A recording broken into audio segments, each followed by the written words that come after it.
Hey, Cold Pizza, brand new episode. And today is a very special episode. We got a special guest today to actually expand on the conversation we had on the last podcast. I think it's really important we continue the conversation on stocks, and we got an awesome guy right here, man. We got TC from Burner Stock Trading Market from on YouTube. What's up, TC? Hey, how's it going, man? Good to see you, Petit. Yeah, man. Amit, I appreciate you coming on the podcast. I'm actually a big. I'm not. I haven't been completely into the stock YouTube scene, but I came across your page. With I guess everybody went onto the YouTubes just to see what was going on with AMC and Robinhood and all that stuff. And I came across your channel, and I love it, man. You have a dope personality, very humbling, and I love what you're doing with the page. It's super entertaining when I'm on trading apps and stuff. Love Yeah, following you, man. thank you, man. So just I'll give you a little bit of background about me, what my story is right off the rip here. So yeah, my name's Taylor. TC is kind of just like what I go by for short, my little nickname here. I started streaming, stuff in the stock market and around October, just looking at the charts, right? Just, talking about whatever's hot on the internet, and that was my start, kind of doing, social media with it. But I've been in the trenches for about 2 years now, 27 years old. So right when I turned 25, right, I started getting really serious about the market and started to look for opportunity, right? I saw something like a video, somebody making, a couple 100% return on an options play. So I figured to myself, the stock market, options, shares, what's all the, to me, I have no clue, right? Right. So I just dove headfirst right into it. I was making mistake after mistake, and I was really looking, through all these different discords and all these different, Reddits, looking for different communities and different people,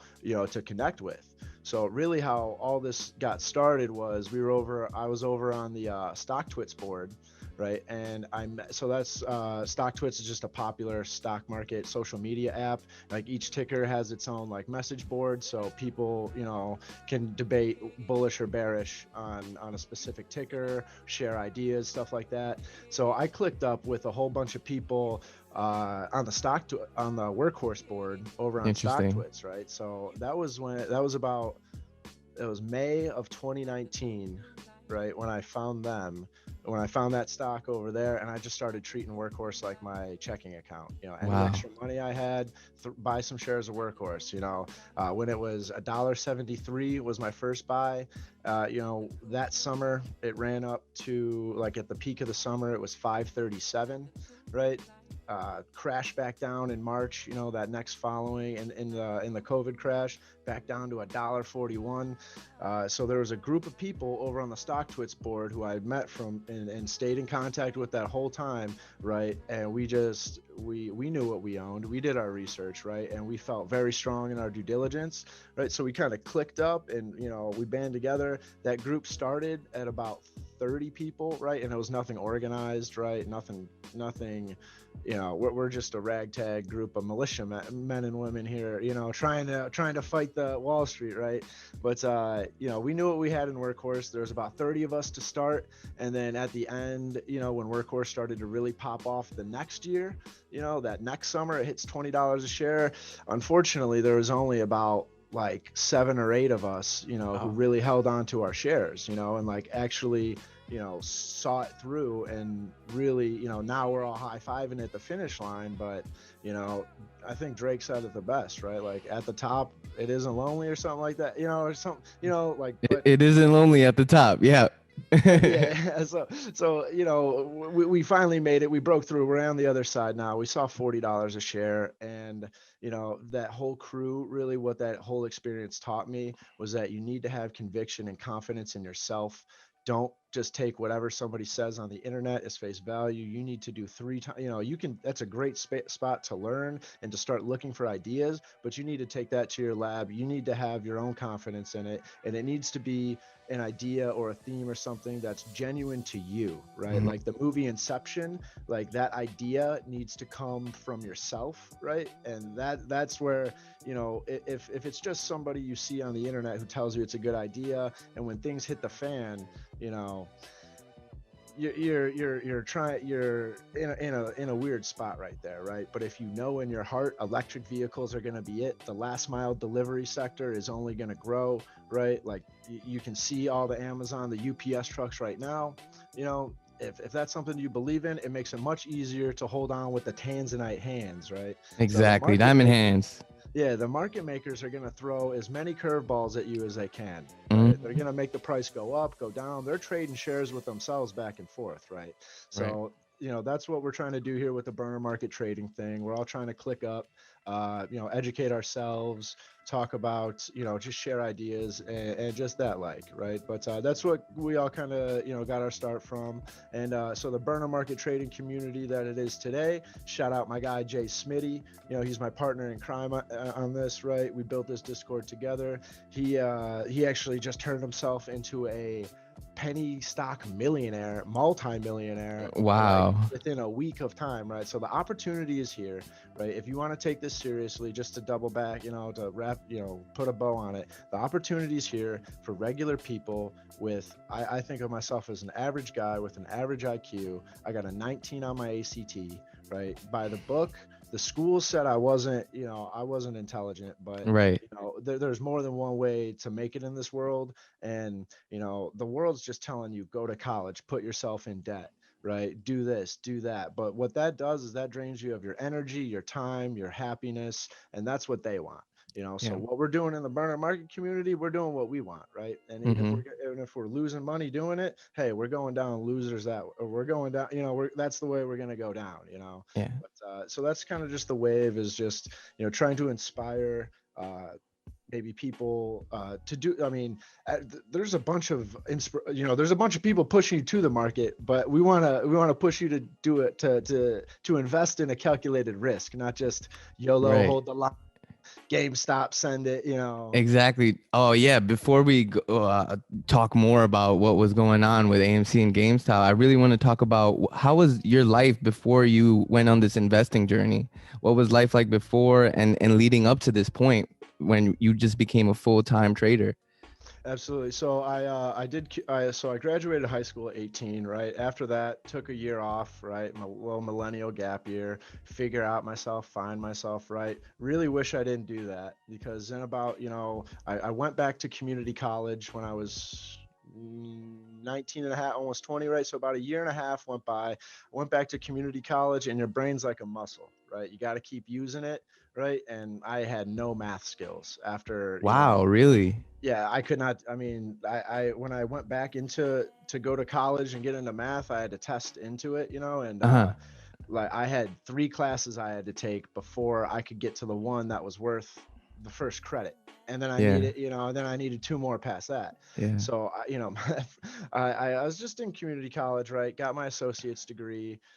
I was very late through school, right? And the only reason I did it was because I figured that's what society was telling me I had to do, right? Mhm. And so after I got my associate's degree, right, and this whole time I'm doing my associates, I'm working full time over at TGI Fridays.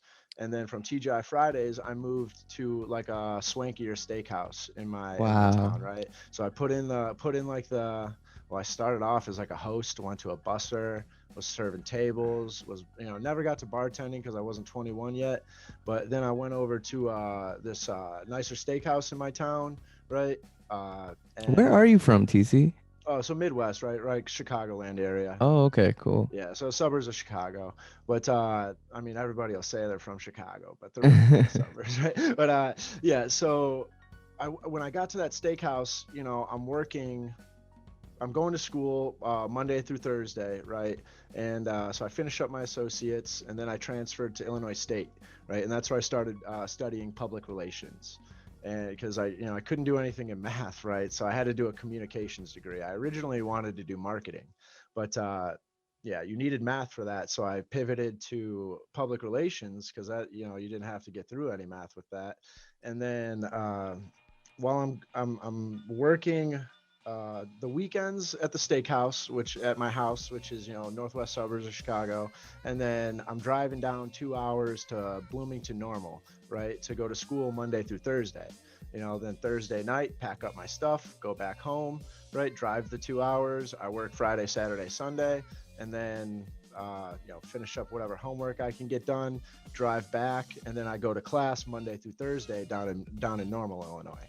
So that was kind of, I was going through that grind, just working, as a bartender, as a, like As a not a server. salaried, yeah. So server, Yeah. bartender, and then I worked myself up to the management role, right? So I Wow. was like the hourly manager. I had the shot, to do like the salary and that whole thing, but what I was going through when I'm working, as a bartender, as a server, when it's dinner time, that's for your time to make money. So as far as a family life goes, I'm sorry, like if you have kids and you want to see them play baseball, no. Like Friday night, no. Mhm. Sorry. My significant other's going to hate me if I choose that path, right? And the GM who who really gave me the shot, he left, and he just said straight up, I have no family life, right? So that's what the stock market, opportunity said to me, right? Was I spent the last 11 years of my life missing Mhm. every birthday, every holiday, every dinner with my family, right? Like during those times. I don't want to do that. I want to be, time is your most precious asset, So if I can put a little bit of money together, use my brain, right, really try and get down into the lab and grind really hard and try and figure this thing out, right? I could buy back my free time. I could do what I want to do, right? I can go to Charlie's, birthday. I can be at Christmas with my family, more my motto. There's a clear drive of financial freedom in your eyes. I can see it. Like from being a server and working all those hours, you wanted to, break even, make that money. And now you've kind of achieved it in your own way with this whole the stock, YouTube and everything that you're doing right now. So, man, kudos to you, man. You're killing this shit, Thank you, especially at brother. your young age. Thank you. I really appreciate that. And that's what doing this burner market community thing, right? When I in October we started this out with, I didn't buy my first subscribers. I didn't, I was thinking, hey, I could buy an account with 5,000 subs on it, but Mm. wouldn't it be dope if I started from zero, right? So doing that grind up from, I think I have like 2,300. The numbers don't matter to me. I don't care about the numbers. What matters to me is that we have people showing up every day, and it started with just like Savvy Money Show, Ryan Smith, Frank Suchek, Nina Robinson, uh Angela F, right? Like as Shout out to them, man. yeah, like those were like when TC puts it, I mean, go back to the first streams I did, it looks like a third grader put together the overlay. There was no overlay, right? I'm Yeah. just figuring all this stuff out. And something that through this whole process, a buddy of mine shouts out Mr. Al Mafioso, all right, and shouts out Mr. Mike Lowe, all right, Low Daddy. He's like does the DD while I'm doing my lunch break. Those two guys really taught me and hammered into my head that you need to document, don't create, right? If you document your process, right? Like they were friends of mine who I went to high school with. They kind of caught wind of what I was doing, and they're like, hey, they were doing some stuff with social media and just other areas of business and marketing and stuff. This is a story, right? Yeah, What I did, absolutely. what I achieved. It's not like I'm trying to get high off of it, and And also, TT, you're a whole character too. Like the you entertain the viewers so well, and I love how you take these tickers and you actually open up the actual, you actually investigate, like, and research the tickers that people suggest to you. It's very absolutely. awesome. Absolutely, yeah. So I love connecting with the people. Just, Yeah. I mean, step one, I'm one of probably top tier, most extroverted people in the world, right? Like, there is nobody who I won't walk up to and strike up a conversation with, and that's, that comes from the hospitality, the serving thing. Uh-huh. Just, Okay. people say public speaking, that's rough. Do it 10,000 times. It gets better, Yeah. But it's this whole experience though, doing the Patreon thing. That's kind of what I built. I started. The stocks are great, but if it all goes away tomorrow, I want to build a business, right? Build some kind of stability out of this, so I Right. can A get out of my brand. mom. A A brand. What brand, you're wearing exactly, right now, you're wearing your exactly, own bro. thing. Exactly. So everybody, any like all my aunts, uncles, cousins, Uh-huh. everybody, right? Moms, dads, just all entrepreneurs in my family, right? Wow. From literally every area of business, right? And growing up, I always knew I wanted to wear a suit, drive a Mercedes, have a nice watch, Yeah. and I never knew how that was going to happen, but I knew it had to come from, being my own boss and doing something like that. And what, having that upbringing where that work ethic was just pounded into me, right? My dad's blue collar guy, wakes up at 4 in the morning, so like Yeah. when I got to see firsthand, at like 12 years old, going on jobs with him, how hard he works for $20, for $100, for $300, you know, and so to see, and to grow up, and we're kind of talking about that quality of life balance a little bit earlier, right? My dad sacrificed so much for me to have what I have, right, and to have the opportunity, right, and I mean, and one token of it, I can't, like, he's a welder, and I can't weld at all, right? But Mm-hmm. on the other hand, right, he's never tried to push me and say, son, you need to do what I do, or you need to live your life in this way or that way, right? Both my parents have always given me the foundation, the support to pursue whatever I wanted to. And, they put up with me when I was being a knucklehead. And then, I'm thankful enough, they still put a roof over my head now. And, at 27 years old, I'm proud to say I live in my mom's basement, and all my money is invested in the market. And I have plans to be a millionaire before I turn 30, I so think that's gonna happen by the end of the year, honestly. that would be dope. That would be dope. My year end goal is going to be 300,000. Woo, I'm not gonna, man. yeah, I'm gonna be, I wouldn't be disappointed even at, I'm looking at different strategies, kind of, now taking a small amount, run it up to a Hmm. big amount. Now that you have a bigger amount, diversifying, protecting that, Let, so. let's let's talk a little bit more about that, because you've already mentioned that you were in the stock twits boards with Workhorse, right? Mhm. Particularly Workhorse. You were invested in it, like you said, it was like your checking account. Yeah. What made you so, like, you trusted Workhorse? What, like, a lot of people, they go for the little, pump. Oh, it went up $1. I'm gonna sell now. What made you believe in that so much? So uh, I'm laughing because it's like, why did you? There was no reason to believe in it, bro. Like, their PR team was shisty, not Hmm. shisty, but I mean the PR team was like, come on guys, can you make a Twitter post? Like, you guys have a market cap of, when I found them, the market cap was like 300 million, right? But the way this kind of runs true in all electric vehicle sector right now. I guess Tesla really paved the way for their. You don't need revenue in the first. You don't need. The stock market's always trading forward, so those things, like the good PR, the good revenue, right? For the electric vehicles, man, that's coming off of the ropes of, Tesla just exploding, and, Elon burnt up a whole lot of money to do it. But hey, Yeah. that kind of proved that, maybe it's not so crazy to give this, invest in this company, for institutions and big hedge funds to invest in these highly speculative growth plays, right? And when you're talking about, transforming your life, you need to be buying something that people think you're crazy for talking about, right? So to get back more to the core of what your question was what made me believe in Workhorse was I just felt super strongly that the the last mile delivery sector was going to be a very relevant area that people were not looking at, you know. So when I started looking at the market, it was all Canadian cannabis legalization. So like Tilray ran up to 300, you know, everyone's This was looking at that. 2017, right? 20, I think it was October 2018. Okay, okay. Maybe it's 20. I mean, honestly, anything before the pandemic, bro, my memory is just fried from that, right? Yeah. So I don't know, you know, I'm thinking it was 2018, maybe Okay. 2017, but I So want to when say it's, everybody was on that cannabis thing, you went yeah. Then I'm going away from the crowd. Oh, it's very like just like you interesting. saw in this last week, right? Tilray, Afria ran up Yeah. double digit, you know, three Sundial. weeks in Yeah. a row. Yeah, and then whoop, that thing gets pulled out, you know. It's the volatility now, right? So when the whole crowd's going one way, you're gonna find the Hmm. burner market going the other way, right? We're gonna look for that opportunity that people aren't finding, right?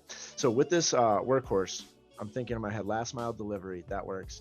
The ace up the sleeve that nobody talked about and nobody really gave them credit for was their drone IP. Okay, so they have the patent that if you're gonna be a delivery vehicle and you want to launch a drone off of it, right, to deliver the package, I think that like that they own the patent on it, but that would drive the adaptability of their product, you know, like being able to change the way that humans receive their packages, right? Yeah. Change the way that we behave in the future. That's what I always look for, right?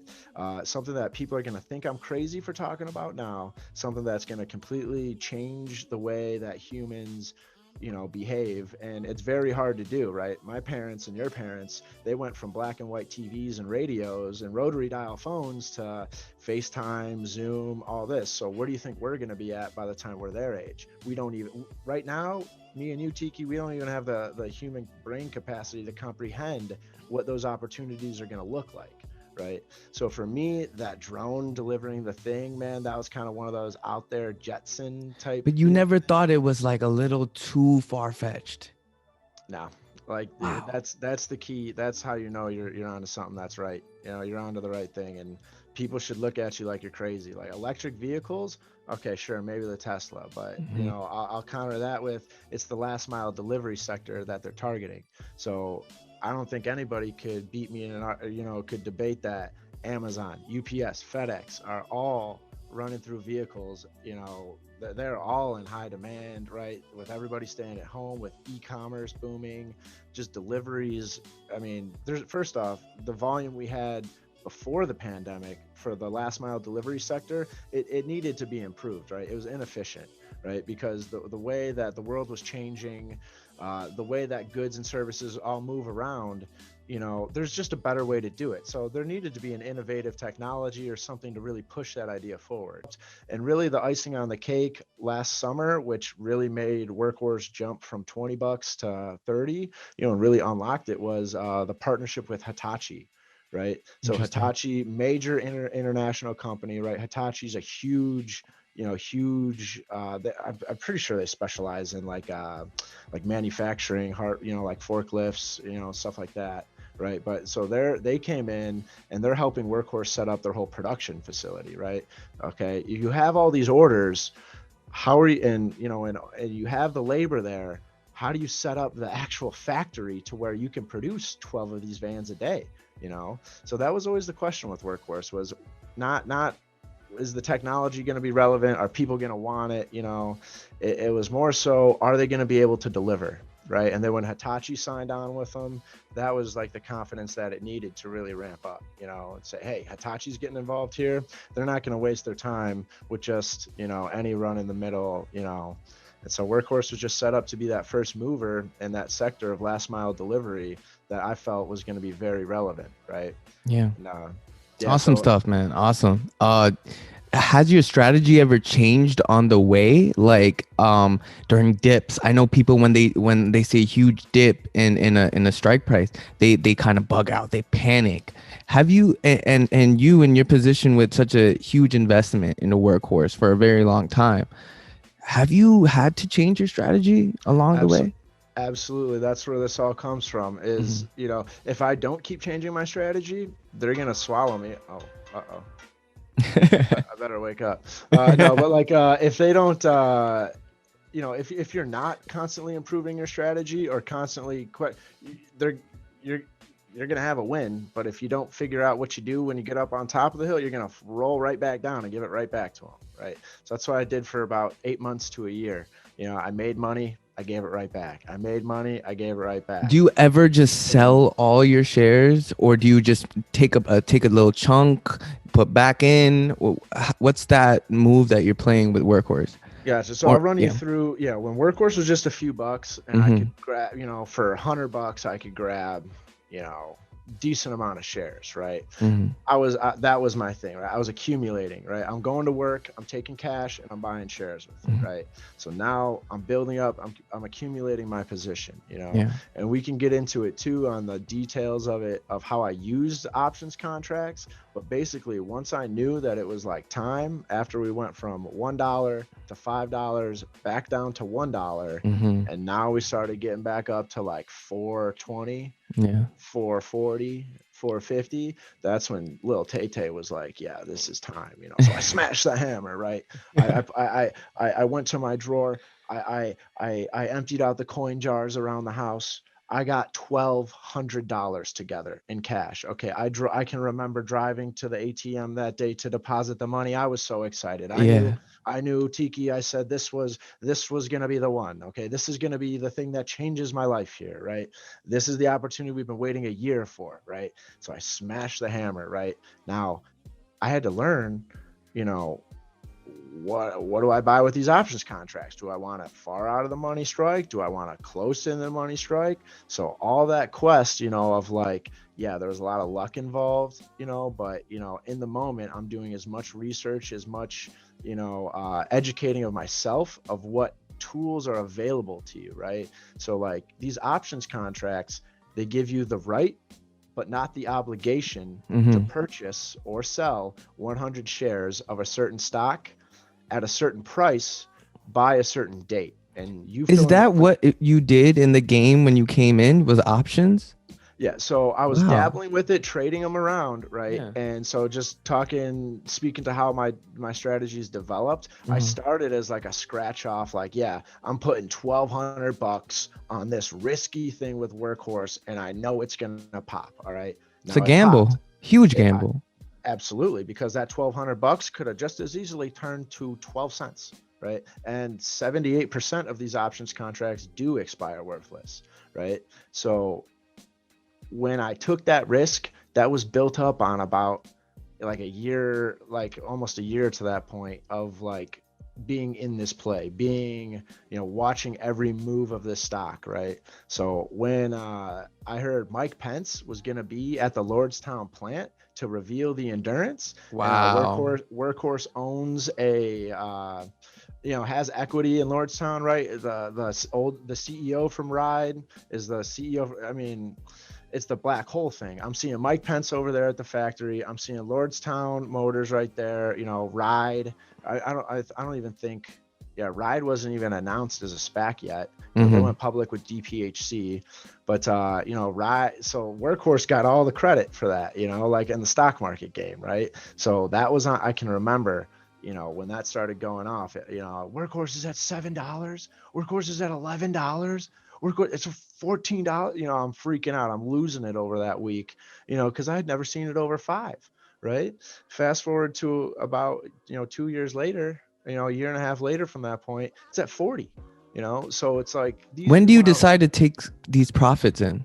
Yeah, so down to the strategy. Now that I have, I was just taking cash, buying shares, building up a position, right? And then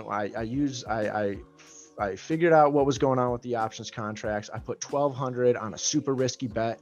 That bet ended up working out, right? It was about 1,000% return on my options contracts. So then that leads me to the point, okay, Taylor, do you take the money or do you exercise the contracts, right? Because these options give you the right to purchase the shares at a certain price. So at that point, I had to go to my financial advisor and say, yo, what's up, Chris? How's it going? I have all these options contracts that are $1,000% returns. Should I take the cash now? Or do I exercise, help me out? What is exercise to people listening right now? What does exercise mean? So I think working out, like what is that? I don't know what that.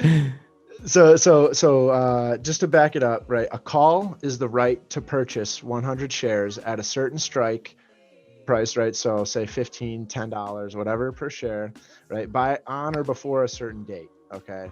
So to run that through, what that looked like for me was I had $5 strikes and I also had $10 strikes.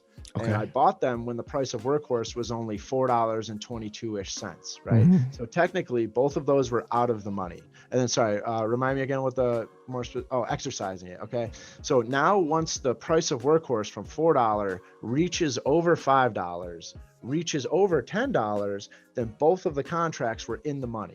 Okay. Okay. So when your contract is in the money, it's favorable for you. It has intrinsic value, right? So somewhere out there in the market, if I have a voucher to buy Workhorse for $10 a share and the price of it's $4, yeah, a big whoop, bro. Who cares? Nobody cares. The price is $4, you can buy it at 10. But if the price of Workhorse is $20 and you got the right to buy it at 10, woo, So I was buying these contracts for like 40 cents, 50 cents, $50, $60 a contract, Yeah. And then once it shot from $4 to 22, these contracts are going for 1,000 times more than what I paid for it. Right. So think about it that way. If I broke down the position and really just said it in English, what I had the right to do between my $5 and my $10 strikes was, TC had the right, but not the obligation, to purchase 100 shares per contract of every contract I had at the strike price, right?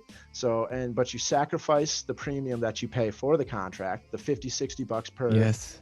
But then you pay 100, but then you pay the strike price. So for the $5, it would be $500 per contract, right? And so for the $10 strike, right, same thing, $1,000 per contract. And so I had 14 contracts, so 1,400 shares total, and then the average cost between the $5 and the $10, with everything factored in, like while Workhorse was trading at $22 a share, I had the right to purchase 1,400 shares at a cost of $8.07. Wow. So that's when you hit that exercise. So then I go, okay, I like Workhorse. I think this is just the beginning. And right now, if it's at 22, and I can buy it at 8, as long as I think I'm never going to get a shot at buying it at 8 again, you would need to take advantage of that opportunity, right? That option that you have to exercise it. I can put up. So what I did, I said, yo, old man, JC, right? I'm going to need a small business loan. Okay. Your boy, right? Your son did something good. Okay. I got us in a good spot, and he goes, Taylor, you're crazy. What do you mean? I'm going to give you $10,000. I'm like, Dad, trust me. Wow. I'll work out the math for you here. Like, we can purchase 1,400 shares at $8 a share right now. And look at the price. It's at 22, right?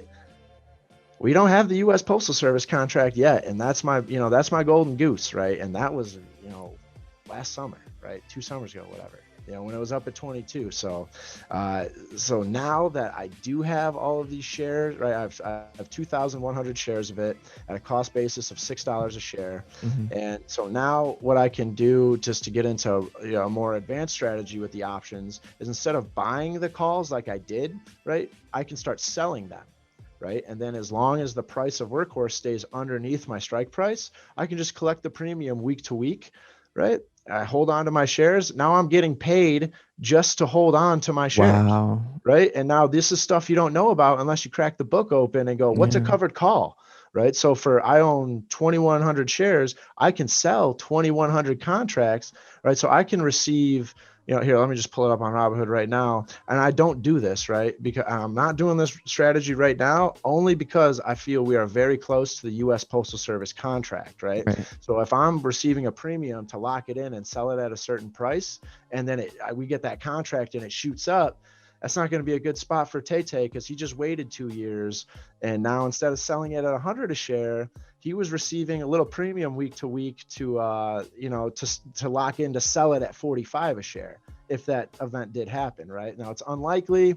So you're not going to receive a whole lot of money week to week for doing that. But you times that by 21 contracts, you could make $1,000 week to week if Workhorse stays below a certain number.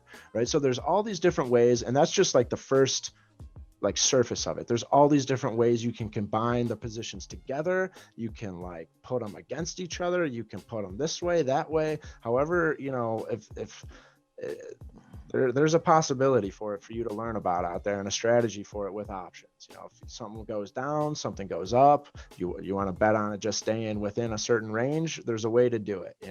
So that's what kind of led me, going full circle from being a YOLO options, lottery ticket scratcher, to now I kind of look at myself as the blackjack dealer, right? I'm not gonna, it's gonna suck when I lose, but over the long period of time, right? Now that I have six figures, I can slowly work that amount up to, and the smaller percentages that I'm making off that six figures, gonna feed the boy living in mom's basement just the same, right? So not getting too greedy, not trying to, run it up from 100,000 to 1,000,000 and then blow it back up. That's Yeah. not what we're doing here. So now I'm trying to take a much more conservative approach to just make a little bit of money each week, and figure out a stable thing out of this now, because that's what's gonna, we're not here for a good time. We're here for a long time, right? Guys young as you and I, so keep your head, any new trader out there, who's blown up and made some mistakes, keep your losses and the danger you put yourself in manageable, to where if the worst case scenario plays out, you're still in the game tomorrow, Right. because that's all you need. You just need another at bat, and don't strike out swinging and throw your back out.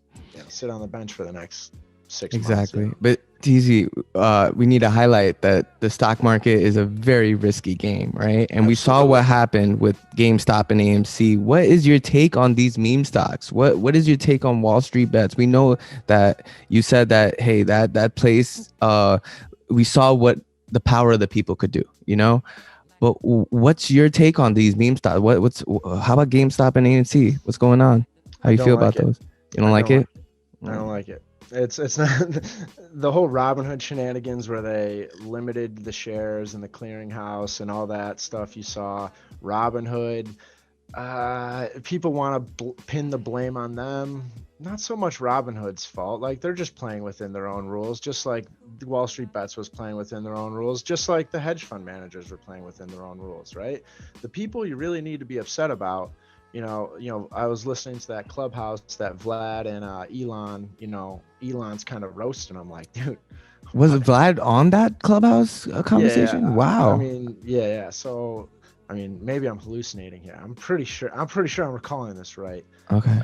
Pretty sure, he was kind of razzing him for it. And the way Vlad responded to it was, kind of makes sense, because it's not up to Vlad. It's not his decision, right? And then Elon asks him, okay, so then who sets the number of the money that you need on hand, right? You could think of, there's a certain number that you just need to keep on the side to make sure that all this, all of these transactions can be processed, right? Exactly. When you add in, options, and you start multiplying things times 100, and you start talking about billions of dollars flying around with hedge funds, I don't know how they reached this number, right? And so when Elon asked Vlad, okay, so who are these people who are basically putting a gun to your head and telling you to turn these stocks off? Vlad's response is pretty much, well, we don't really know. And Elon's like, well, why don't you know?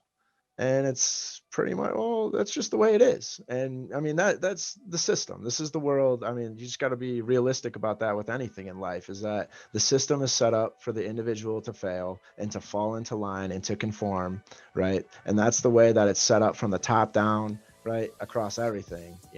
If you're going to subscribe to it, the beautiful part about 2021 right now is that we have the internet. We have our own opinions and ideas and different ways to express them here. So that's really, there's no transparency behind Robinhood of who sets these numbers, who this person is, who do we hold accountable here. Nobody knows, and that's just how it is. And that's, want to get into the Federal Reserve? Who are those guys? No, Yeah, it's not right. It's not fair.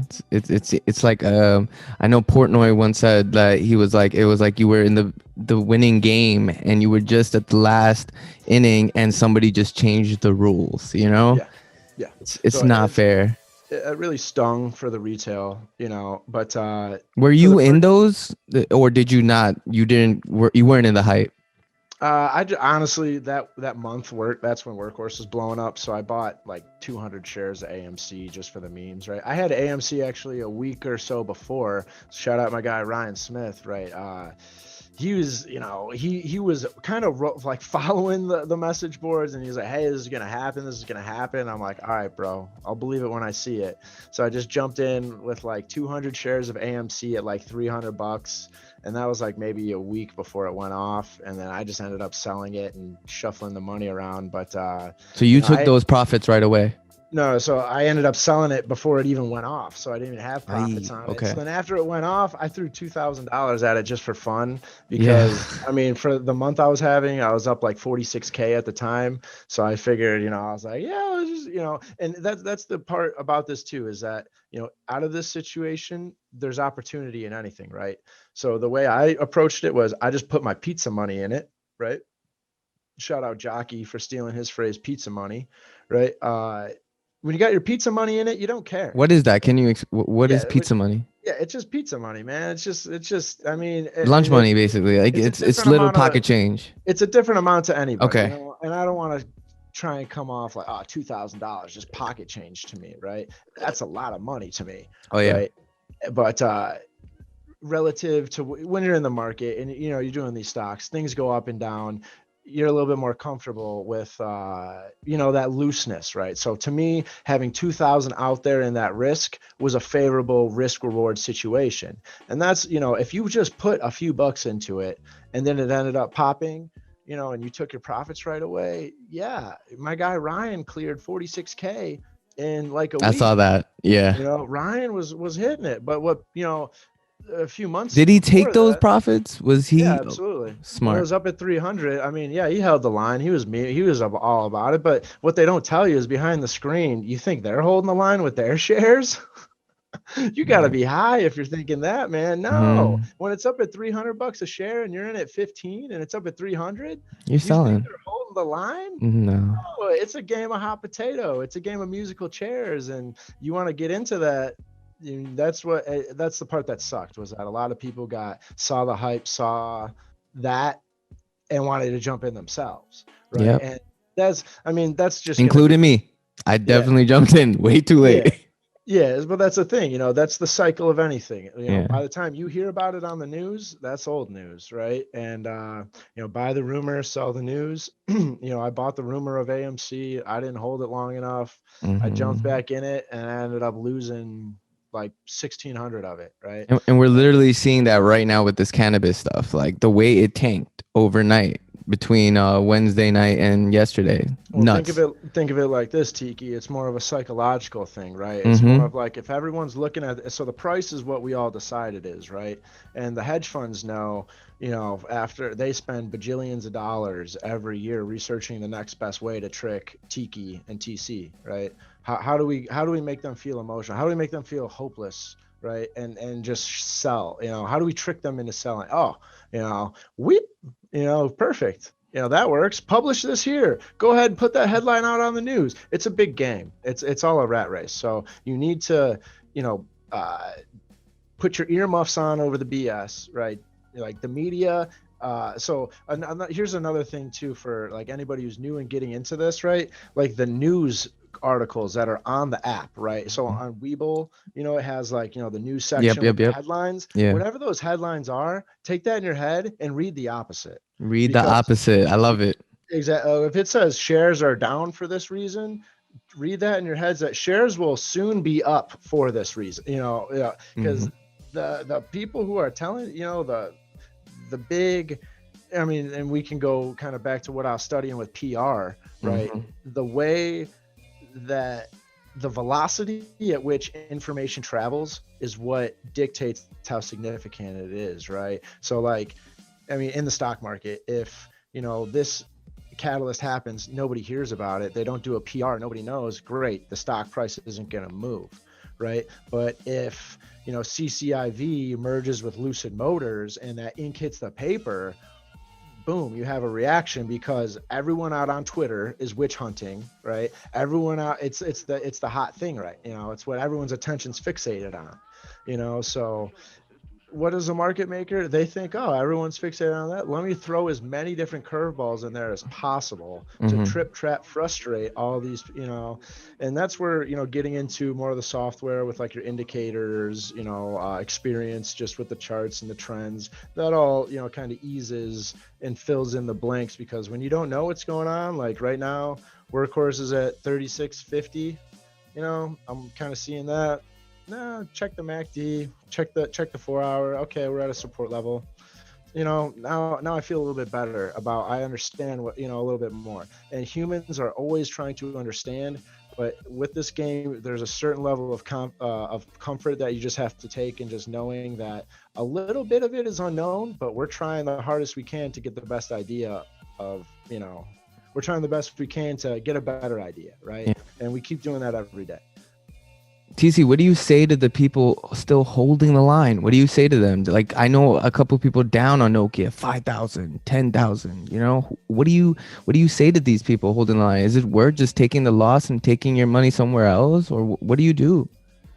So that's more so a decision that's going to be subjective to what your personal situation is, right? So rule number one, like I said, with the pizza money, if you put in more money than you could really afford to lose in investing in anything in life, Mm-hmm. right? That's just a golden rule you got to follow. Okay, so if you violated that rule and you overextended yourself, and you thought, hey, I'm gonna I can't really afford, I'm going to be uncomfortable if I lose this money, but I'm going to go ahead and put it in here anyway, because I think, And a lot of people you did. A lot of people did, TC. absolutely, absolutely. And I don't blame you for doing that, because when the TV's talking about it, Mm-hmm. when Yeah. this is talking about, when everything on the internet's talking about it, what do you think, So I don't want to, like, in any of this answer here, I don't want to, that's a completely normal thing. Yep. I've seen that happen all the time. I'm victim. I do that to myself all the time, still in the Mm-hmm. market, right? Mm-hmm. But so you violated the first rule by overextending into a loss that, you really didn't feel comfortable with, right? With taking, because then if you did and you took that loss, there's no conversation anymore. It's just an Yep. L. You understood the risk, whatever. But if you're feeling like what I feel like the majority is, it's not that maybe they didn't understand. I don't want to make any assumptions of it, but what I can make the assumption of is that everybody wanted the tendies, right? And it looked like tendies were easy to make. And that's just the golden rule. That's just another one, is that if it's too good to be true, it most likely is, right? And then so people who have known about the market and been active in the market and seen this stuff before, like, They to didn't me, go in. I didn't. Yeah. I was like, ugh, I know what this is gonna look like, and I Do had we no still idea hold that the that line? so that's going to come down to a personal decision, right? Like, do you want to subscribe to the group think of, like, we're all going to soak up the shares available, and we're going to, supply and demand is going to squeeze them back, and if you want to play that game with the billionaire hedge funds, retail does have the ability to cooperate enough to overthrow that influence, and that's what we Wow. saw, right? So it is possible, but in phenomenons, when that rarely does happen, it's called a short squeeze, right? Yeah. And so in this phenomenon, this was like a mega short squeeze, right? Because the whole world got in on it. Okay, let Elon Musk fight that battle. Let Chamath fight that battle. Let them hold the line. Okay, if you are trying to pay rent, and if you are trying to make your car payment, I don't want to see you holding the line with nothing. I don't want to see you going Tanzanite hands. Okay, you can go on the message boards and going, you can push that idea, and you Yeah. can, doge to the moon, bro. But Yeah. nah, if you're trying to do this seriously and trying to, do this and buy back your free time, like we were talking about earlier, hold the line ain't even in my freaking vocabulary no way. Like it's a joke, it's a meme. I like, I'll get amped up with it and I'll play along, and it's fun. That's all It's it is, all though. it's all It's fun fun. energy. That's all fun, but there's a whole bunch of people out there who've been doing this a whole lot longer than I have that would, go, oh my gosh, these idiots. Oh, you know, what are they doing? This is what's exactly what's wrong with the internet and with Yeah. Robinhooders. Oh, this is exactly what, you know. So I'd like to say, no, no, no. I think you got it wrong. This is a new wave. This is a new thing. There's opportunity here and it's legitimate, but you got to find the right way to do it. You know, that's what kind of we're trying to do with the burner market community was, you know, when I was trying to get out there and find like-minded people, I don't have any friends in real life who did stocks, you know. So it's like for that 2 years of my life, you know, Jay Smitty, you know, Kay Marie, Sick of Winning, like all, those were my friends, you know, like those are the people I talk to every day, you know. It's like Becky, you know, Stockerbaum, we got, you know, like I-87, Alex, like those 7 or 8 people who made it to the workhorse finish line with me at $40 a share, those are my best friends, you know, Wow. for like 2 years. So Amazing. it's kind of kind of weird to be like, yeah, most of the people who I talk to every day and stuff, I've never met them before. But man, I trust any one of them with my email and my password to my portfolio for sure. You know, Is like Jay that's Smitty the one that you have also on the YouTube channel? The yeah. So Jay Smitty, he's my partner in crime with the Discord, right? So Okay. he covers more so the OTC markets, Okay. right? So OTC for new viewers, the over the counter, right? If you think penny stocks, right? To me, I always shied away from that because as a skeptic, I'm like, I'm not going to put any amount of money in something that's only worth a few pennies. Why is it But called I've over looked, the counter? Is it I like couldn't tell you. It's just from what I understand. I mean, I don't have much experience with them, right? But I've always been told just to stay away from the OTCs because if okay, something sketchy is going to happen in the stock market, as far as like a scam or like, it'd you be over know, there. it'd be over in the OTC. It's a little bit less regulated, a little bit less looked at, you know. So I don't know. I've just heard nightmares, right? But on the flip of that, there's a stock called TSMP, right? This is going to merge and turn into Humble, okay? HMBL. And, you know, that's really what I got my first pop and breakthrough on YouTube with was there was an investor call. And It was that is where I December found 8th. you at actually TSMP. Yep. Really? Yeah. Okay. That's I was So actually that's researching TSMP and I got you over there. exactly. So my friend Jay Smitty, got to give him all the credit on this one for finding this one, Yeah. bringing it into my life. You know, my guy Jay Smitty, he believed in this stuff when it was like 0.000000000001, Wow. right? And he stacked it up, you know, and I think he's somewhere around 700,000, 750,000 shares. You know, maybe, I mean, between his couple of his accounts, he's got to be close to 1 million shares of it. You know, and Wow. so at that, were you at the first investor call? Right I in believe so. You December. had a suit on, and I remember you were covering their live stream or something, and you had messaged their Twitter board, and it was so awesome. and Okay, yeah. So I think that was the second one. Then I think that was the second one. yeah, I So think it the was. first Yeah, one was yeah, in yeah. December. Yeah, the first one was in December. Yeah. Then Oh for the yeah, second definitely one, the I wore a second one. suit. Hmm. Yeah, yeah. The second one I wore a suit because on the first one, man, December 8th, I've never seen the internet react to anything in the stock, you know, like that before because they had their investor call and I'm thinking penny stock, you know, who's Yeah. gonna care about this, whatever. You know, my guy Jay Smitty, he's like, dude, let's do a watch party. Let's do a watch Yeah. party. Right. So that's kind of like the niche I'm trying to carve out on YouTube right now is any investor presentation, anything going on with relevant news and info from my PR background, the velocity at which info travels. I want to make a stream where I got the news right here, I got the charts going right here, and then there's TC making faces, and you know, like, you know, I I'll love talk it. about it at the end, you know. So Hey, sorry, we just got a little interrupted, little technical difficulties. What were you saying? So yeah, going back to that first investor call, right? It was December 9th or 8th, right? I've never seen any reaction like that on the internet over anything before in my life. So we just started throwing the link out there. We just did a little bit on StockTwits, a little bit on Twitter, right? And that thing jumped from like, 200 viewers to over something like 2,000, right? So once we were getting into the hundreds, I just took the little chat box and put it over the amount of concurrent viewers we had because I was going to get nervous at that. I was used to only streaming for like maybe 5-10 people. So then, now we just started blowing up. I think we must have tripped the algorithms or something, and we were like a top suggested. We definitely triggered a little algo squeeze there. Wow. And yeah, so we had 2,000 viewers at once. 10,000 total views. We at that time I had 470-ish subscribers. We blew past 1,000, in that 2 hours during the stream. So the TSM peeps, right? The TSMP community, they came into the burner market and just slapped that sub button, and I've never seen a reaction. Where was your YouTube? People. Where was your YouTube channel before the TSMPers came in?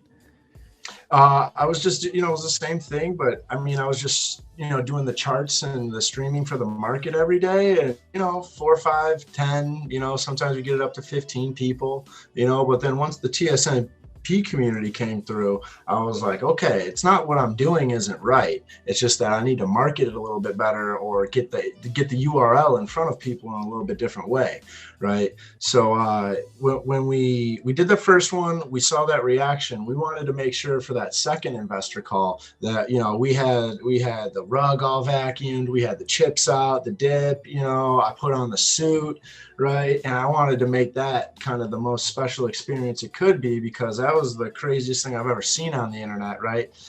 Got like 400, 500 subs off, from it. And, a big part of my community, the burner market, they're all interested in the OTC market. Mm-hmm. So, that's something that I have no experience with, and just naturally was skeptical of and just stayed away from. But the reaction and the amount of people there, I'm a man of the people, so I had to listen to the market, so I've been charting TSMP from, December when it was down. At its lowest in between like December and January, I think it got to like 6 cents or like 5 cents a share, but at the height of the event, it was up at 33 cents. It drops down to 6 cents. My boy Jay Smitty, he's got the Tanzanite hands. To him, that's a buy signal. So he's doubling down. He's going, oh, great. I can get this for 6 cents. I can get this for 7 cents now. Exactly. That whole dip, we buy the dip, we enjoy the rip, like it's when something starts popping off, that's when everybody starts rubbernecking to it, like the AMC GameStop situation. Try and stay away from that, right? Yeah. I want to be buying things that are boring, that are depressed, and then that will get exciting in the future, Guys, so that's a pro tip. He's giving you keys right now. If you've seen a dip, it's a sale. Get the chips.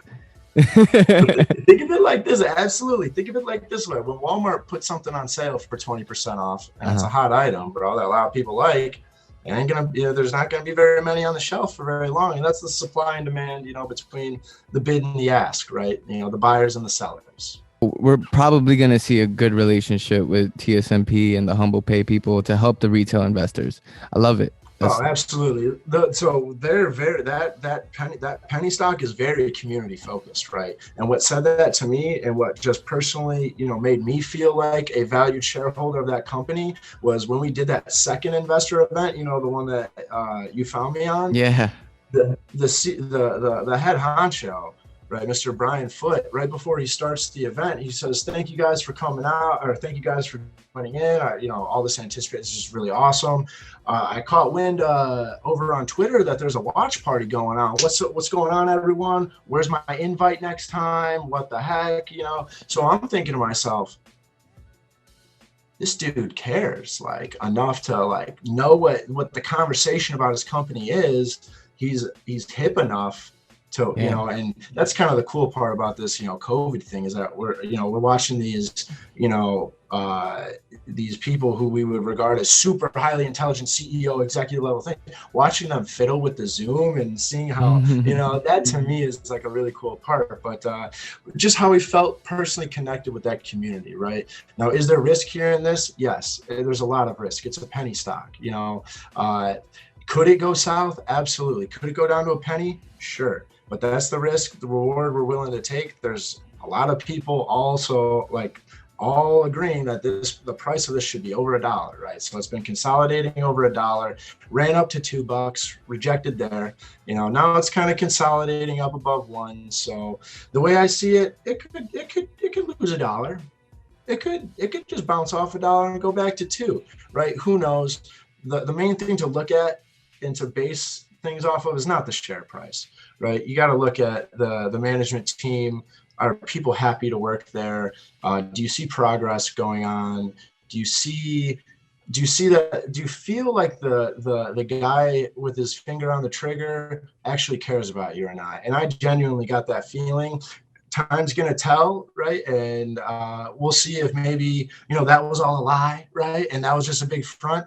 But I didn't feel like it was. I felt genuine enough to trust it. And yeah, just the CEO's perspective, the way that they care about their community, it's unlike any other online community I've ever seen associated with the stock. And I'm very glad to be a part of it, and just super happy that all the TSMP humble folks, like, you know, mess with my stream, you know, and we got these watch parties going off, because that's been my biggest growth and my biggest like confidence booster moving forward, you know, that we got something cool going on here and that more people want to see it, right? So it really gives you the drive to keep moving forward with it. Awesome. I love it, man. Thank you so much for expanding on your stock journey, man. I really appreciate it. Aside from stocks, what other things are you interested in? What kind of music do you listen to? I'm gonna have the most disappointing answer for you, man. like as far as music goes, I mean, the cliche, whatever I'm in the mood for, right? But what I've really been getting into as of lately, I don't know if it's just because I'm getting older, right? But I'm digging like the piano music, man, like the really soft, like piano, jazzy, right? And that's just like while I'm trading it, like for that kind of. But as far as like, you know, what would I turn on when I'm in the car to jam to and stuff, I was super heavy into like the EDM scene, right, from like 18 to 21. And right now I feel like looking, and that was like, what was that, like 2012 to like 2015, right? But now I feel like there's so many subgenres and different parts of EDM that I would probably embarrass myself trying to describe to you the kind of music, right? But some of the people I listen to a lot were like Rusko, Caspa, like for the Fabric Live. That's what got me into dubstep, you know. So I was big dubstep kind of. I don't know. I would always listen to like Yellow Claw was a big one too. I know he's more mainstream. Some people love him or hate him. I like Yellow Claw. I've been to a couple raves that they were here at, you know, in New York, which was cool.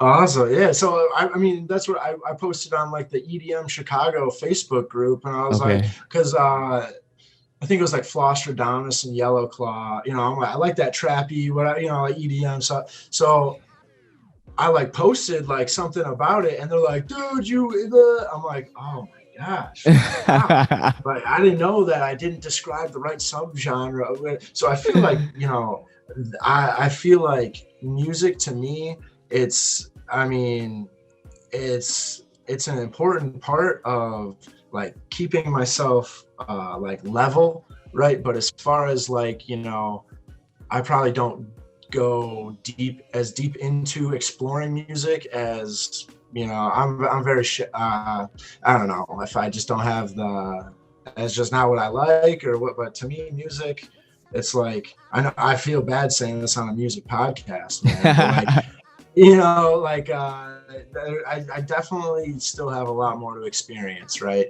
Yeah. And just you're from Chicago. You're from Chicago, man. The home of Kanye. There's a huge wave of Chicago rappers. Have you heard of Lil Durk, King Von? Rest in peace. You're not from 63rd, right? No. It's called drill, right? Yeah, drill music. Yeah.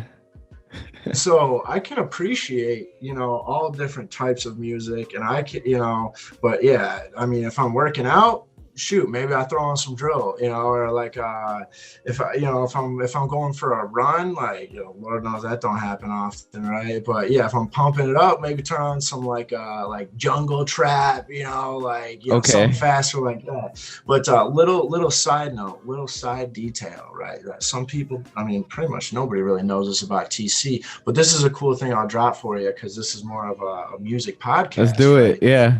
If any of your listeners are familiar with the great James Taylor, all right, musician, what is he, like guitar, singer, guitar player, right? Way back in the day, that was my mom's favorite musician, right? James Taylor. So she named me Taylor James.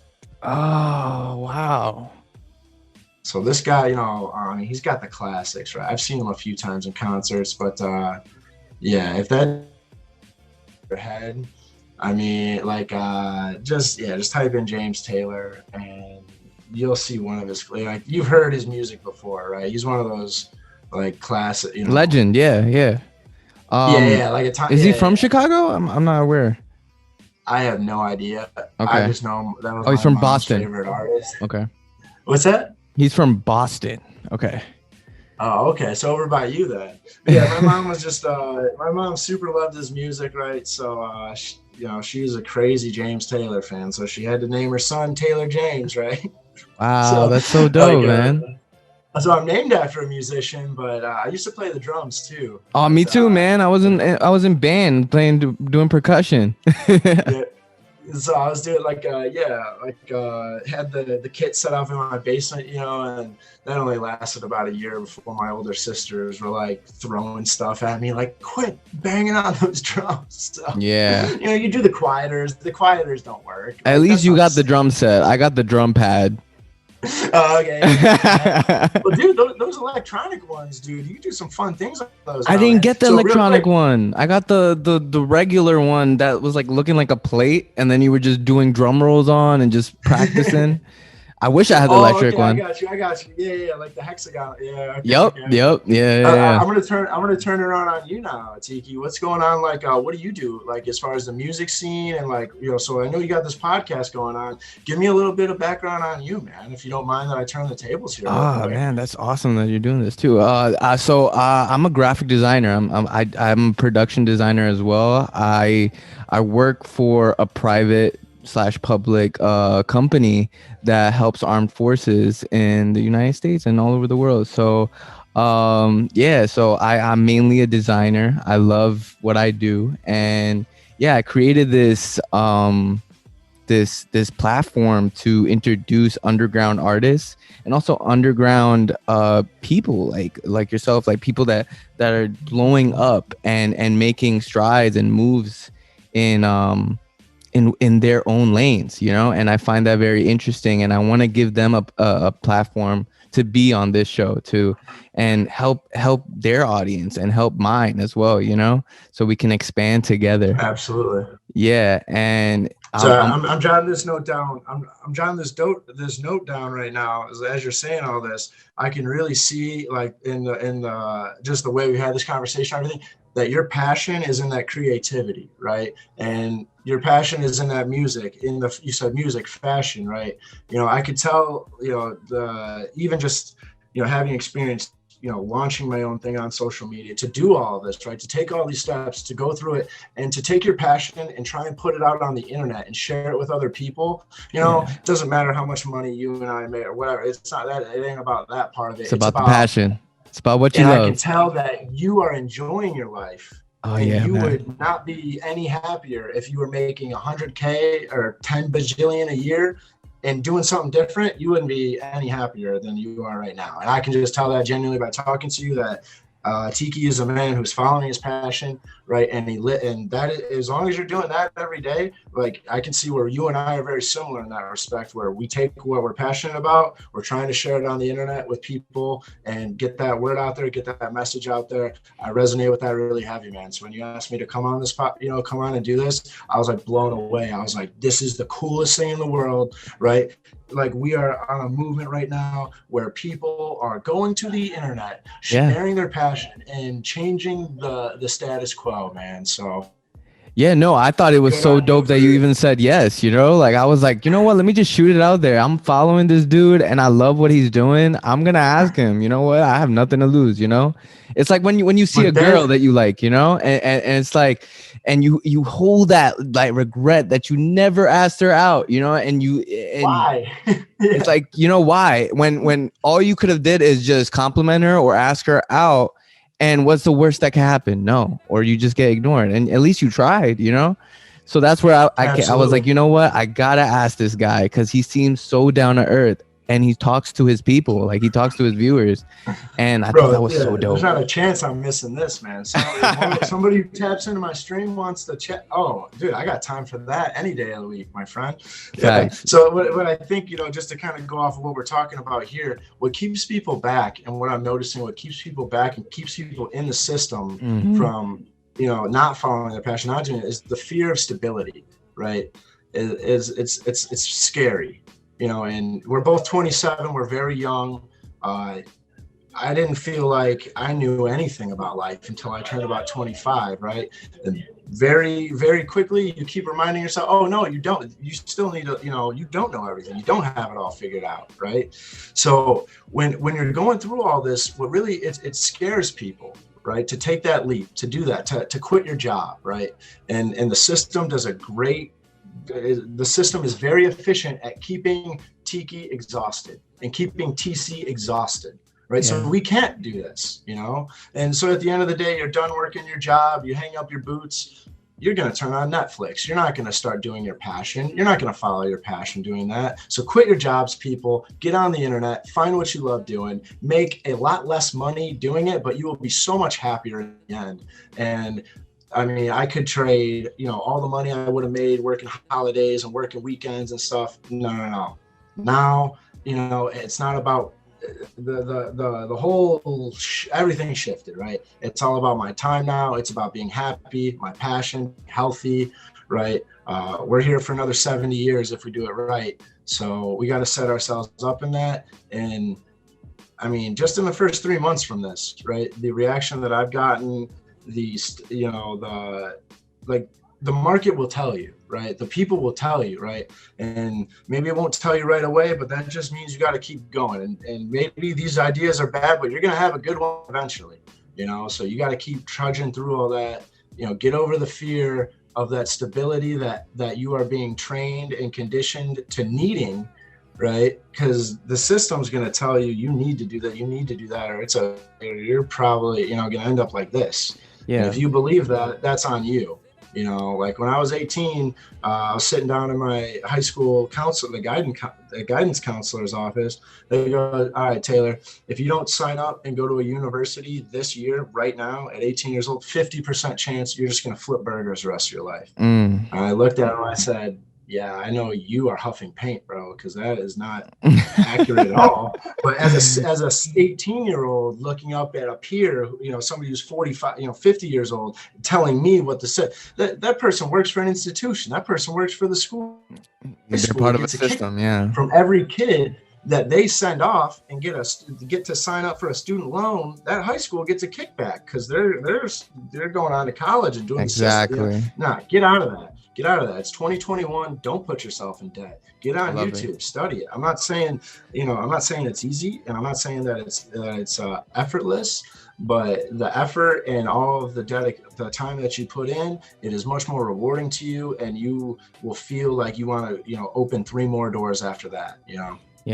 Awesome. TC, before we wrap up, I just want to chime in on what you do on your channel is you talk about not giving up. And you show us as the viewers where that dip was in your portfolio. And you said, hey, I can quit right now. But I didn't. I didn't quit. I didn't give up. I didn't let that win over me. Talk about how you didn't give up, man. In that moment, right? Mm-hmm. And that was a huge loss too. A huge dip. You always talk about it. I went from so I was at $68,000 on September 18th, and then by October 30th, right? So in just that 1 month and a half, I went from $68,000 to $28,000. I would not be able to sleep. Yeah, I felt bad, man. So the way I'm going to send you an image, right? I'm going to send you a picture, and it's called the investor emotional cycle. Okay. Now, the more you study this and the more you become honest with yourself about how you're feeling and how you're letting these things make you feel, the more comfortable you can be with knowing that where you are on this chart and that it repeats itself. So think of it like a figure eight of infinity that's going to keep going that'll happen, and it happens at different rates of speed. Sometimes you go through a cycle really fast where it's excitement and high fives, and then you're tanking the next second. Sometimes it's really fast. Sometimes that cycle takes a month or two to play out. But either way, that you're somewhere on the cycle. I'll show you the image. We could talk about it later, or I'll bring it up on my stream and stuff. We'll talk about it. But it's just knowing that right there at the bottom, I wasn't alone.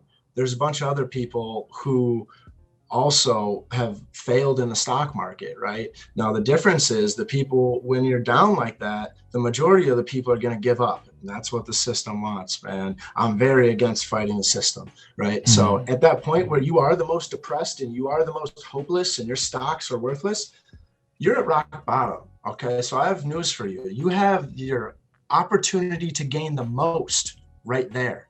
Why would you give up when you have the opportunity to gain the most? Wow. Right. You've already lost everything. You're at rock bottom. You already lost everything. What else you got to lose? What else do you got to lose if you just lost everything, right? Everything else after that is a W. And that's how the cycle, turns from bearish to bullish, right? You go from like super awesome high five, we're going to be printing tendies forever, right? GameStop's at 500, and then now GameStop's at 50. And now we're like, dang, we suck. Oh, blah, blah, So it's that cycle that will forever repeat itself. And that is true. Like, that's the one thing to a new trader you need to get this investor cycle down. I'll get the information, the details better on it in a sec. But you need to learn that cycle and if you you need to stay optimistic as well, because if you let the market tell you and dictate what your emotions are, first off, you're not going to be a stock trader very long, or if you are, you're going to be a lonely one because nobody's going to want to be your friend. You're never going to have a significant other if you let the stock market being red change your attitude and stuff outside, right? Because you go into work, you clock in, clock out type stuff. You leave it at the dot. You leave it there. But with this, if this is your thing, right, you got to learn to just not let the results hang on real quick. I think last I checked, I was down like $3,200. Am I a loser today? Absolutely not. No, I got on the podcast with my guy Tiki and we won today. That's not how I'm going to view it. And it comes down to a lot of, and this is something I struggle with myself. I don't want to sound like I've accomplished this and achieved it, whatever, but it's an ongoing battle every day. Be nice to yourself. Be world out there that's going to want to see you lose and laugh at you when you lose. So, the market's against you. This is against you. Everything's against you. Don't be so hard on yourself, right? Mm-hmm. Like a lot of us, we're just trying and we're trying our best. So as long as you're doing that, as long as you're trying your best, as long as you're following your passion, I don't care what your bank account looks like, and that's really going to pull you through, and that's what you need to have if you're going to pursue this as like an income in like a serious way. Like you could just the market, you could dabble in it, you could just be as hands off with it if you want, or you can try and zoom all the way in and make this your day to day. There's the opportunity there for everybody, and that's what makes this so exciting in 2021, right? Amazing, man. I really love what you're saying, man. I'll back it up a little bit too for you though, for a little bit personal detail on me, man. I was a troublemaker, dude. I like to party. Like, I won't lie to you, bro. Like, I got myself into a lot of trouble, man. And from 21 to 25, I was fortunate enough that I didn't get myself in enough trouble to really, mess up anything too far in the future, right? So I did a good job of messing myself up and hamstringing myself, but like once I something in my head clicked. I was 26 years old. I was dead broke, right? I had, I'm working these jobs, I'm bartending, I'm going to school, I'm doing it, I'm running around. I got nothing. I'm 26, I got nothing. I can drive a 98 Jeep. I live in my mom's basement, right? I'm a troublemaker, I'm hanging out in places where I shouldn't be. I'm being influenced by people who I should, just surrounding myself with that crowd. And that was fun. right? That's very fun from 18 As long to as you 21. learn these things growing up and not taking these things as an adult, you know, like you went through these stages of your life at a very early age, so you got it out of your system, you know. Same thing with me. Like before 20, I hit 24, I was a bad kid too, you know. I was doing stupid shit, but when that moment is like out of your life and grow up and you're like, wow, I'm so glad that happened, so I'm not fucking up now, you know. Absolutely, absolutely. And you hit it right on the head. It's that moment where you grow up, you know. And for me, that hit when I was dead broke. I had literally like $4 in my checking account. I had to ask my mom for $13 so I could go to Jimmy John's to get a sandwich, right? Fuck, and yeah. that's the only. So I literally looked at myself in that moment. I said, Taylor, is this it? You know, and when you talk about rock bottom, right, with the stocks, right, remember from September to October? Yeah. I don't remember. Well, this happened in February. No. Yeah, February 2020. No, a little bit before, like end of 2019, right? Like in the end of 2019, that's when I had that light bulb moment, you know. And from that point forward, I was trying to build up my position as much as I could in the stock markets, right? I tried to really take things seriously, right? Because once you have that grow up moment, you know, the partying's fun, but then once you have that grow up and maturing moment, you know, like, and that's what it took, you know, for it to really click for me. And going back on it, I wouldn't change a single thing because it made me who I was today, you know, built me into those experiences, right? And I got it out of my system, all those things. But like in addition to that, when you're in that spot, right, it's just better to stay away. Like if I could go back to 21, there's a whole lot of lessons I would have rather learned differently. I decided to learn them the hard way, right? And now we can never go back and change time, and this is the same thing about the market. We can never go back and change a bad trade or something, or a bad decision we make back in the market. All we can do is clear ourselves, balance ourselves, move forward, and decide what choices we're going to make to set up for the future, right? So I had that big kind of light bulb. You know, I was broke. Asking my mom for money at 26 years old, and then now I'm 27, and to have six figures that I'm in control of. This is absolutely surreal to me. You know, I just want to. It speaks to the dedication and drive that you have, man. Thank you, bro. I really appreciate that. And I want to share my story. I never want to come off like I'm bragging or like, there's something about you, man. Cool. When I saw you, I was like, there's a story behind this kid for sure.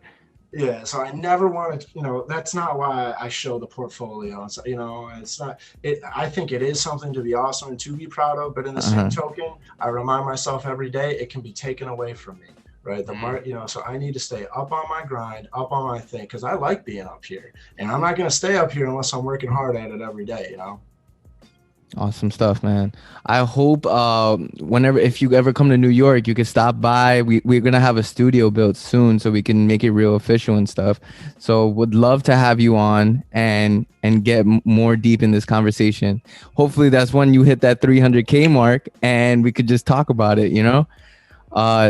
TC, bro, you get this going up in a studio, bro. You let me know the date. I'm getting on the next plane out of Chicago. Oh man, dude, I appreciate that so much, man. That's love, bro. Yeah, so as we're wrapping up here, though, that's what I want to do next year, right? Is after we kind of do this for another year, put a full year into the social media. I'm flying out to meet Tiki. I'm going over to see Sick of Winning in New York. I'm gonna go fly out to the West Coast, see Ryan.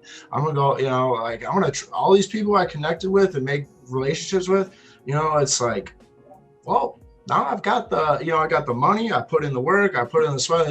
Let's go enjoy our lives. Let's live our lives free. Let's go do what we want to do. man. So that's what I'm preaching, bro. Tiki, I really appreciate you having me on the show, man. Thank you, bro. Tiki, where can they find you? Shout out where your channels and stuff, man. Where can they see Okay, your so I'll stuff? do the plug, right? Burner Market Trading, right? So on YouTube, it's just gonna be Burner Market Trading. Instagram, I think, is Burner Trading. I don't do too much with Instagram. Really, if you wanna, get active, just hit up the YouTube, Burner Market Trading. Make sure you hit that sub button, turn on the notifications. Every day the stock market's going live. You're gonna see your boy's face up there, right? We're calling it how we see it. I stay objective. I look at things from a bullish perspective, a bearish perspective. I try and look at the just the charts, right? My boy Low, he comes in, he's much more strict than I am. His standards are much higher, right? He wants to see the financials, right? So he's looking at it from a money standpoint. I kind of view things from a more market sentiment and, kind of vibe, kind of just feeling and going off of the charts and what I'm seeing as far as support and resistance levels, right? Mhm. So, that's what we try to put together every day in the show, between a balance between, looking for something speculative, and maybe an opportunity on the charts, and also trying to identify undervalued things just by book value, right? And in the event of a market crash, my guy Low is going to be fine. Me, I'm going to be like, I got a few moves to make here, and this is going to hurt. But, so we're trying to cater to every type of investing, trading, every market, right? And we're slowly building it out. And, we do like a pre-market stream in my Patreon Discord community, right? So if you really want to take this to the next level and you really want to get serious about this, right? I'm a normal person. It happened to me. You can put in the work too. So that's what we're trying to build with this Patreon community, right? So you can check out the Patreon / Burner Market Trading, right? For $29 a month. We're doing like a pre-market stream, right? So 30 minutes before the bell, right? We're in the private Discord group. I do like a little watch list. I'm always doing charts, right? Taking Q&A. And then on Wednesday nights at 7:30 Central, we hop in a big discussion room, just like a Zoom call. Anybody's got a question, what do you want to know? Last week, we were talking about tax advantages. And, if you got kids, you could write off, you could gift them money and then write that off on your taxes. So there's just a bunch of little, little info, little things here. And, we all come from different parts of the market, and we all come from, we got people with $5 in their account, and we got people with 5 million. We've got people who are 70 years old, and we got people who are 17, So if you want to get involved, if this is something that it sounds like, you want to try for yourself to see if you are, see if this is an opportunity you want to pursue.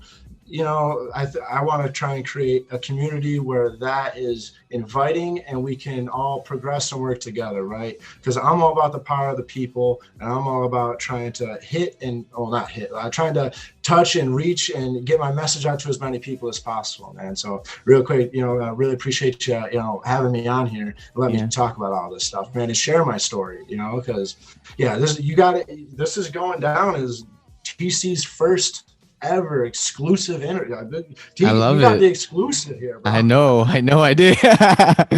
Yo, financial independence. I love it.